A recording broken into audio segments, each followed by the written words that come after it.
The sound of grinding metal cut through the quiet afternoon when the patrol car rolled into the mechanic's yard, smoke curling from beneath its hood like a wounded animal.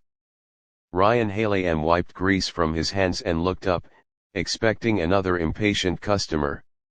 Instead, he saw a uniformed female cop standing beside the car, frustration written across her face, sunlight flashing off her badge. He didn't know it yet, but that small moment in broad daylight would quietly bend the direction of his life in ways he never imagined.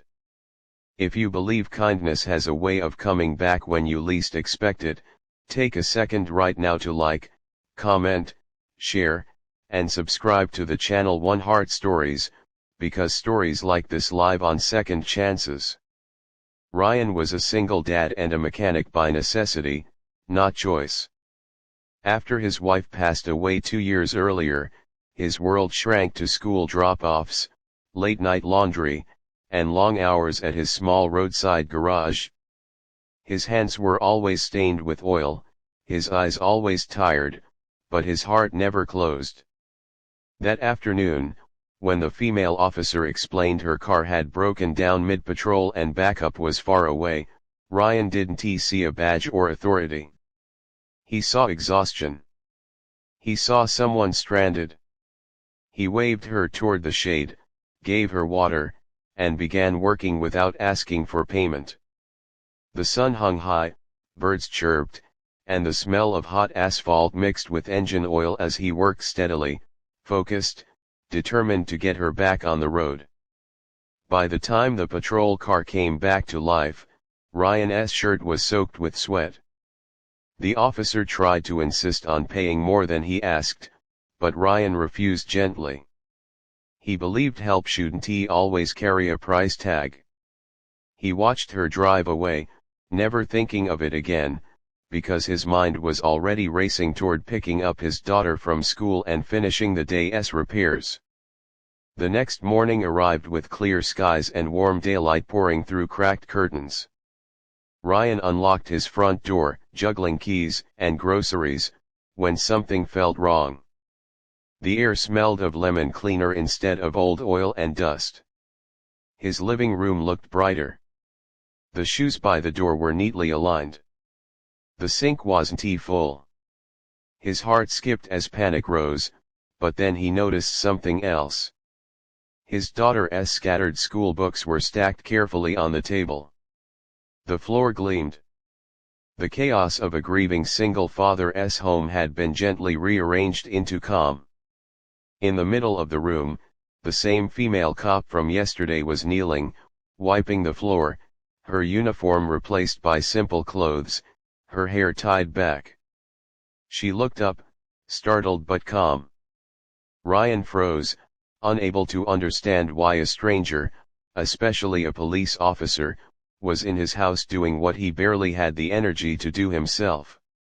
She explained quietly that she had asked around, learned about his situation, and felt a pull she couldn't ignore. She said helping him was the least she could do after what he had done for her without hesitation.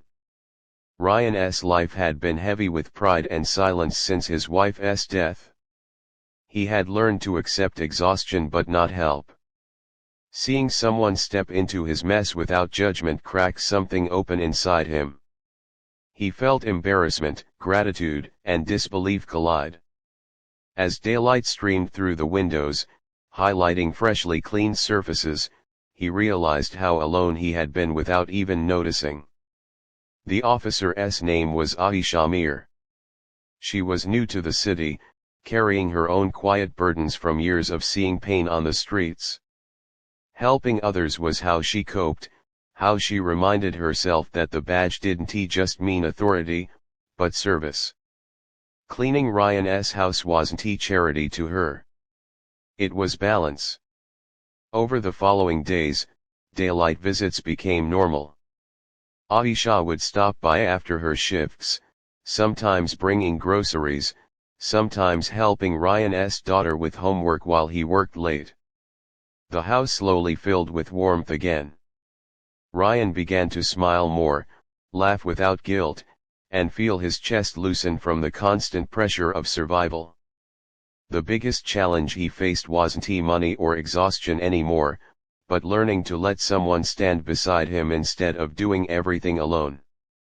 Neighbors noticed the change. The garage felt livelier. Ryan's daughter started sleeping better. And Ryan himself began to believe that life hadn't ended with loss, that it had simply paused, waiting for the courage to begin again. Day after day, in ordinary daylight moments, two broken routines stitched each other back together. Aisha never asked for praise, and Ryan never treated her help as owed. What grew between them wasn't romance at first, but trust. It was built in shared meals, silent understanding, and the simple truth that kindness had crossed paths with gratitude at exactly the right time. Just before the ending, special request, comment: kindness returns if you believe small good deeds can change lives. One bright afternoon, as Ryan watched his daughter laugh freely for the first time in years, he understood something deeply. Strength wasn't about standing alone. It was about allowing light in when it finally knocked.